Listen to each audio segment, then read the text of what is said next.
Hello বন্ধুরা, কেমন আছো তোমরা? আশা করি তোমরা সকলে খুব ভালো আছো। আমিও ভালো আছি। কিন্তু আজকে যা হয়েছিল আমার সাথে, মাছ খেতে গেছি। আসলে কালকে পরশু দিনে মাছ হয়েছিল, তখন মা লেজা খেতে, মাছের লেজা, সেই লেজা খেতে মা ভীষণ ভালোবাসে। তো ওই জন্য মাকে লেজা এটাই দিয়েছিলাম। আমি বললাম যে সাবধানে খাবে। খেতে গিয়ে মায়ের গলায় কাটা লাগলো। মাকে শুকনো একটুখানি মুড়ি খেলাম, সঙ্গে সঙ্গে চলে গেল। এবার সেদিন যেহেতু মায়ের গলায় কাটা লেগেছে, ওই জন্য আমার কি মনে হলো না আজকে তাহলে মাছের লেজাটা মাকে দেবো না, আমি খাই। মায়ের কাটা লাগছে, কষ্ট হচ্ছে। ও মা, আমি খেয়েছি আর আমার এমন কাটা লাগলো। মায়ের তো সেদিন একটু শুকনো বাবা, এটা না খালি বন্ধ করে দেয়।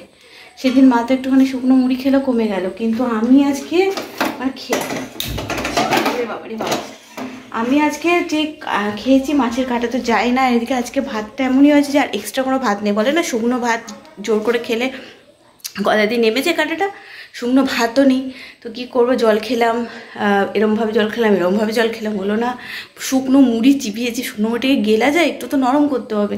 তো চিবিয়ে করলে হলো না। সারা দুপুর ধরে বললো ঘুমা, তাহলে চলে যাবে। একটু ঘুমও হচ্ছে, খিচখিচ খিচখিচ খিচখিচ গলায় করছে, ব্যথা করছে, তো ঘুমও হচ্ছে না। তো যাই হোক করে কিছুই হলো না। তো একটুখানি চোখটা লেগে গেছিলো।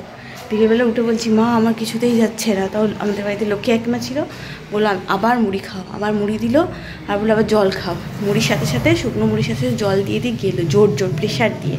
তো জোর করে জল দিয়ে খেয়ে দেখলাম যে না, চলে গেছে। কিন্তু ওই যে এতক্ষণ ধরে কাঁটাটা মানে বিঁধে আছে ভেতরে ছিল, সেটার জন্য আমার গলাটা এখনও পর্যন্ত ব্যথা হয়ে গেছে। আর ঢোক গিলছি, বারবার দেখছি সত্যি কাঁটাটা গেছে তো একটা আতঙ্ক হয়ে গেছে যে করলে হলো না। কী বলবো, একটুখানি দুধটা আছে, একটু দিয়ে চা করছে। আজকে আমি একাই চা খাবার আছে, কেউ নেই। বাপের এমজি আনতে গেছে, আর মা তো খায় না বিকেলে চা। মা লাল চা খেতে মা ভালোবাসে না। দুধ চা খেলে কী হয় বলো তো, মায়ের শরীর খারাপ হয়ে যায়, সেই জন্য খায় না। চা খায় ছেড়ে দিয়েছে। সকালবেলাটাই শুধু একটুখানি খায় মুড়ি দিয়ে, শুকনো মুড়ি বা কখনো কোনো।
সকাল থেকে কি গরম, খুব গরম লাগছে। কয়েকটা দিন বৃষ্টি হলো বলে বেশ ঠান্ডা ছিল, কিন্তু আজকে সকাল থেকে খুব গরম লাগছে। নিচের ঘরগুলো ঠান্ডা ঠিক আছে, কিন্তু ফ্যান ছাড়া থাকা যাচ্ছে না, বা কাজ করলে তখন খুব গরম লাগছে। আর দেখো সকাল সকাল আমার বেটু নেই বলতে আমার মামার ছেলে এসেছিলো, দাদা মাকে দেখতে এসেছিলো। মায়ের যেহেতু হাতটা এরকম হয়েছে, আর যেই দেখেছে সেই বলছে আমিও যাব। মানে আমার মামার বাড়ি গেছে এখন বেটু। আমার মামার বাড়ি তো খুব একটা দূরে না, কাছেই। দাদার মেয়ে হয়েছে, তো আমারও দেখতে যাওয়া হয়নি। ভাবছিলাম দেখতে যাবো, কিন্তু ওই হঠাৎ করে মায়ের এরকম হয়ে গেল, তো কী করে যাব, তো হলো না। তো আমার বেটে চলে গেল, আর পাঠিয়ে দিলাম, ঠিক আছে যা বললো যে বিকেলবেলায় আসবো। যাকে একটুখানি আমাকে ছেড়ে একটুখানি কিছুক্ষণের জন্য থাকতে তার অভ্যেস হবে, নাহলে বড্ড মামাম। ও তাতে কী হচ্ছে, আমার তো কষ্ট হচ্ছে, আর পরবর্তীকালে ওরও কষ্ট। সবসময় মামাম করলে না, তো একটু একটু করে ছেড়ে দেওয়া ভালো। তো দিদি যাক, ওখানে গিয়ে আমার দিদি আছে, দিদির ছেলে আছে, ওর সাথে খেলবে। ওর নাম শুনি আর কি গেছে খেলবে বলে। কিন্তু একটা আমি ভয় করছি, ওর বাইকে চাপা একদম অভ্যেস নেই। বাইকে করে গেলে তো এই রোদ্দুরে। এবার রান্না করবো আজকে। মায়েদের ডাক্তার দেখাতে যাওয়ার আছে, মানে ফোলাটা যতক্ষণ না কমছে প্লাস্টার হবে না বলেছিল। তো আজকে ফোলাটা মানে ওষুধ দিয়েছিল, ফোলাটা কমে গেছে, আজকে ডাক্তার বসবে। আর রান্না করতে যে রান্না করে মাকে বললাম যে একদম মা বাপি দুজনে যাবে, বললাম একদম খেয়ে দিয়ে যাবে, তাহলে নিশ্চিন্ত যতটাই দেরি হোক।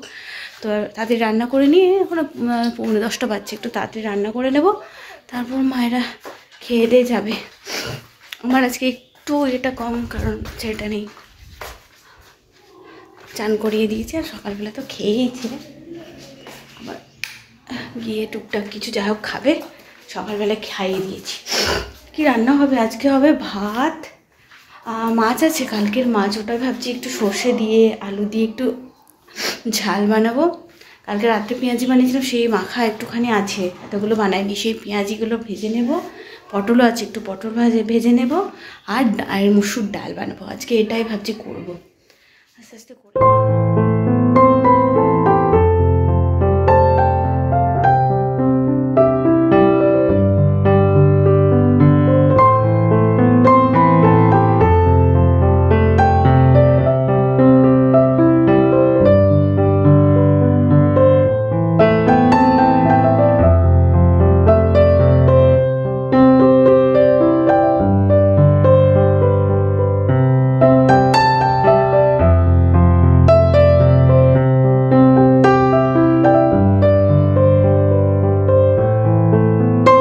এই যে আমার বেগুন ভাজা হয়ে গেল, আর একটুখানি বেগুন ছিল ওই জন্য শুকিয়ে যাচ্ছে, ওই জন্য করে দিলাম। আর এখানে দেখো পেঁয়াজির মাখা আছে, এটা একটুখানি কড়াই বসিয়ে দিয়েছি, একটু পেঁয়াজি করে দেবো। আর এখানে হচ্ছে আলু দিয়ে সর্ষে দিয়ে কালকে মাছ ছিল, ওই মাছটার একটুখানি ঝাল। আর এখানে পেঁয়াজ আর টমেটো দিয়ে একটু মসুর ডাল বানিয়ে নিয়েছি। হয়ে গেল আমার আজকে রান্না। আর এখানে তো ভাতটা একটু পরে করবো, ফুটিয়ে নিয়েছি। আর এখানে একটু পটল মানে তরকারি করবো, এই যে একটু করে রেখেছি, এটা কালকের জন্য, সকালের জন্য। এখানে পেঁয়াজি ভাজবো। আমার আজকের রান্না মোটামুটি কমপ্লিট, শুধু ভাত হলেই হয়ে যাবে। এই স্নান করে বেরোলাম কাজ করে, মায়েদেরকে ভাত দিয়ে দিয়েছিলাম, মায়েরা খেয়ে চলে গেছে, এই একটু আগেই গেল, আমারও স্নান হয়ে গেল। এবার আজকে আমাকে একাই খেতে বসতে হবে, তার আগে ওষুধ খেতে হবে। আমার আবার অ্যালার্জিগুলো এত বড় বড়, মানে এত বড় বড় অ্যালার্জি বেরিয়ে যাচ্ছে, একদিন ওষুধ খেলে দুদিন ঠিক থাকে। তো এখানে মা বলছিল দেখাতে, কিন্তু এখানে দেখি কোনো লাভ নেই। তো বলো আমাকে, সে ওখানে মানে আবার কীরকম হচ্ছে না হচ্ছে সেটা তো আমি আর জানাতে পারবো না। তাই রুদ্র বললো যে আর কয়েকটা দিন একটু কষ্ট করে ওষুধগুলো খেয়ে পার করে দাও, আমি ওখানে আসলে আমি নিয়ে যাবো ডাক্তারের কাছে। তো ব্লাড টেস্ট করতে হবে, আর মানে ব্লাড টেস্ট সেই অনেক ফুটিয়ে করে না, ওইটা করতে হবে, কারণ কিছুতেই তো ধরা পড়ছে না। মায়ের জন্য মনটা খুব খারাপ হচ্ছে, দেখো একটার পর একটা আমার মায়ের হতেই থাকে। মনটা একটুখানি খারাপ লাগছে মায়ের জন্য, যে আমি থাকতে থাকতে যদি মা সুস্থ হয়ে যেত তাহলে খুব ভালো হতো। আর এদিকে আমার থাকলেও হবে না, একটু স্কুল খুলে যাবে, ওর স্কুল অফ হয়ে যাবে, স্কুল খুলে এক্সাম, তারপর আর রুদ্র খাওয়াতে খুব অসুবিধা হচ্ছে, সব মিলে। তো ভাবি বলছি তোর কোনো টেনশন নেই, আমি যতদিন আছি তোর কোনো চিন্তা নেই, চিন্তা করছি আমি। তো বাপি বলছে, আর রুদ্রর কাজ পড়ে গেলে আসতে পারবে না বলছে। তো বাপি বলছে আমি যতদিন আছি ততদিন তোর চিন্তা নেই। বাপি আছে, লক্ষ্মী কাকিমা অনেক করে দেয়, লক্ষ্মী কাকিমা আছে, বাপি রয়েছে, বাপি তাড়াতাড়ি চলে আসবে বলছে, তো এসে মাকে হেল্প করে দেবে একটু, মানে এরকম করে 1 মাস কি 40 দিন একটুখানি করতে হবে কষ্ট আর কি। চলো আজকের মতো ভিডিও এখানেই শেষ করছি, খুব তাড়াতাড়ি নতুন ভিডিওর সঙ্গে নিয়ে চলে আসবেন প্রিয় মা। ততক্ষণের জন্য সকালে সুস্থ থেকো, ভালো থেকো। এই একটুখানির জন্য মার বাপি নেই বলেই ঘরটা এখন ফাঁকা লাগছে, আমার একা একা ভালো লাগছে না মন। আর আবার আজকে আমার ছেলেটাও নেই, আজকে মনটা খুব খারাপ করছে। চলো টাটা।